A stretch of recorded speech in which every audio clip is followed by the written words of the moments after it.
الحمد لله وحده والصلاة والسلام على من لا نبي بعده أما بعد فأعوذ بالله من الشيطان الرجيم بسم الله الرحمن الرحيم اللهم صل على سيدنا ومولانا محمد وبارك وسلم۔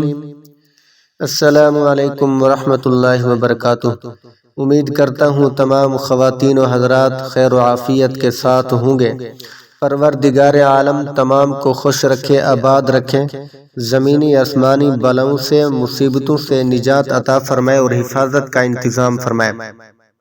معزز سامعین، آج آپ کے سامنے ایک ایسی دعا پیش کرنے والا ہوں جس دعا کا ورد کرنے والا اللہ تعالیٰ کی حفاظت میں رہتا ہے۔ فرشتے اس کی حفاظت پر مامور اور پابند ہو جاتے ہیں۔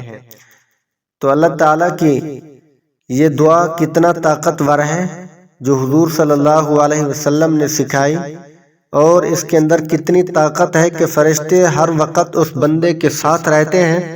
کوئی غموں کا مارا ہو، کوئی پریشان حال ہو، کوئی راستہ گم ہو گیا ہو، اور کوئی کسی انجان جگہ کے اوپر انجان خطرناک علاقے میں موجود ہو، لیکن اس کی حفاظت کرنے کے لیے اس کے ساتھ فرشتے مأمور رہتے ہیں، تو اللہ تبارک و تعالیٰ اس کی حفاظت کا انتظام فرما دیتے ہیں۔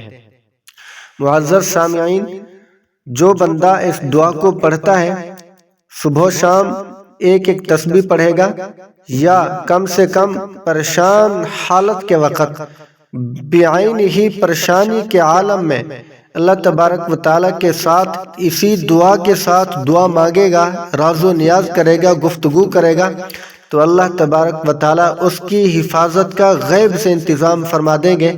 غیب سے فرشتے آئیں گے، اس کی مدد کریں گے اور اس کے غموں کو ہلکا کرتے رہیں گے۔ معزز سامعین، مایوس ہونے کی بالکل ضرورت نہیں۔ اللہ تبارک و تعالیٰ نے ہماری ہر پریشانی کا حل بھیج دیا ہے۔ ہر پریشانی کے حل قرآن مجید میں اور حضور کے ارشادات اور فرمان میں موجود ہے۔ معزز سامعین، ایک جہاز، بحری جہاز، سمندر کا سفر طے کرتے ہوئے جا رہا تھا، تو وہاں پہ جہاز ہچکیاں کھانے لگا، ڈوبنے لگا۔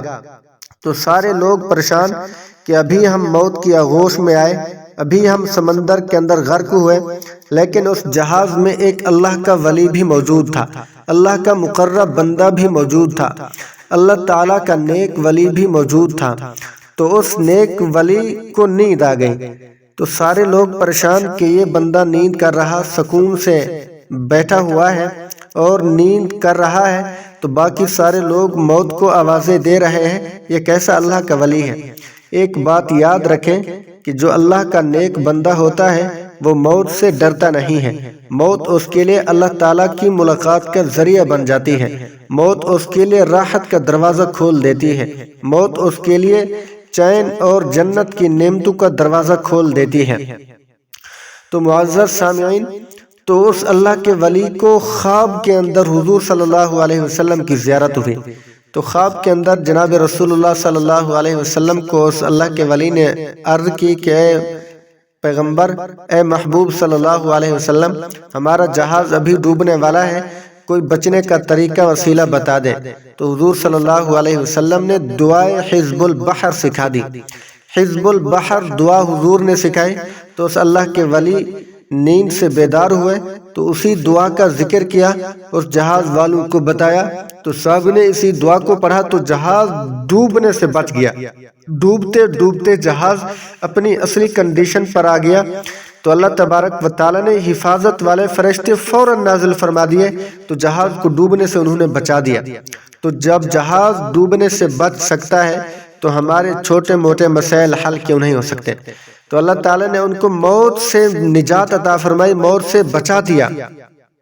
یعنی ان کے سامان بھی تھے، ان کے کڑے حالات بھی تھے، اس کے اندر موت کر رہے تھے، لیکن اس دعائے حزب البحر کی برکت سے اللہ تبارک و تعالیٰ نے انہیں نجات عطا فرمائی، اور یہ ایک بات یاد رکھیں، جو بندہ بھی اس دعا کا ورد کرے گا تو غیب سے اللہ تبارک و تعالیٰ فرشتوں کا انتظام فرما دیں گے، غیبی مدد کرنے کے لیے فرشتے اس وقت حاضر رہیں گے۔ اور دوسرا، جو بندہ دعائے حزب البحر کو پڑھے گا تو اللہ تبارک و تعالیٰ اس کو دنیا کے اندر ولیوں کا ولی بنا دیتے ہیں۔ جتنا اس دعا کو اعتقاد اور یقین کے ساتھ پڑھتا رہے گا تو اللہ تبارک و تعالیٰ کے ہاں وہ ولایت کے مقام اور مرتبے پاتا رہے گا۔ معزز سامعین، آج ہر بندہ پریشان نظر آتا ہے، ہر بندہ اپنی کارگزاری غموں کی داستان سناتے ہوئے تھکتا نہیں ہے، تو کتنا پریشان نظر آتے ہیں۔ تو ان کو چاہیے کہ اللہ تبارک و تعالیٰ کے ساتھ راز و نیاز کریں اور اسی دعا کو تھامے رکھیں، دعائے حزب البحر۔ انشاءاللہ العزیز اگلی ویڈیو میں آپ کو دعائے حزب البحر بتاؤں گا کہ وہ کون سی دعا ہے، کیسے پڑھنی ہے، طریقہ کار کیا ہے۔ تو انشاءاللہ العزیز نیکسٹ ویڈیو میں انشاءاللہ ملیں گے۔ اللہ تبارک و تعالیٰ آپ کا حامی و ناصر ہو۔ السلام علیکم ورحمۃ اللہ وبرکاتہ۔